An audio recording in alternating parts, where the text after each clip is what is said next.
துளு நாட்டின் அடர்ந்த காடுகளில் பஞ்சுர்லி மற்றும் குலிகன் என்ற இரண்டு தெய்வீக ஆன்மாக்கள் காலத்தால் மறக்க முடியாத கதைகளை உருவாக்கின. இவை வெறும் புராண கதைகள் அல்ல, மக்கள் வாழ்வில் ஆன்மீக உணர்வை ஏற்படுத்தும் ஒரு பகுதி. பஞ்சுர்லி என்பது ஒரு பன்றி முகம் கொண்ட தெய்வம். துளு மொழியில் பஞ்சுர்லி என்பது காட்டு பன்றியின் குட்டி என்று பொருள். ஒரு நாள் சிவபெருமான் மற்றும் பார்வதி தேவி வாழும் ஆனந்த தோட்டத்தில் ஒரு காட்டு பன்றி இறந்தது. அதன் குட்டியை பார்வதி தேவி மிகவும் அன்போடு வளர்த்தார். ஆனால் அந்த குட்டி ஒரு கட்டத்தில் தோட்டத்தை அழிக்க ஆரம்பித்தது.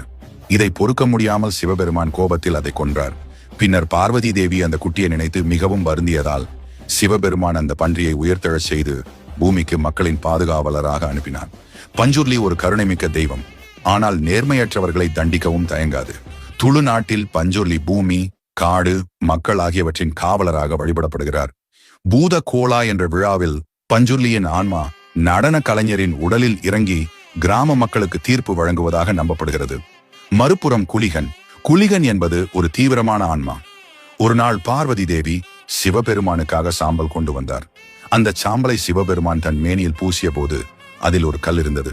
அதை சிவபெருமான் நீரில் வீசிய போது அது ஆற்றில் விழுந்தது.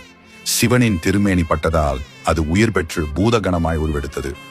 அவ்வாறே பிறந்தான் குலிகன். அவன் விஷ்ணுவின் சேவைக்காக அனுப்பப்பட்டாலும் யாராலும் கட்டுப்படுத்த முடியாத அளவிற்கு அவனின் அழிக்கும் குணம் இருந்தது. பின்னர் அதை சகிக்க முடியாமல் விஷ்ணு அவனை நெல்லளு பாம்பின் வயிற்றில் பிறக்க சாபமிட்டார்.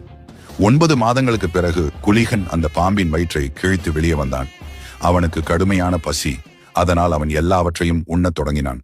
வைகுண்டத்தில் பார்க்கடலில் இருக்கும் மீன்களை தின்றான். யானையின் ரத்தத்தை குடித்தான். ஆனாலும் அவனின் பசி அடங்கவில்லை. இறுதியில் விஷ்ணு தனது சிறிய விரலில் இருந்து இரத்தத்தை அவனுக்கு கொடுத்தார்.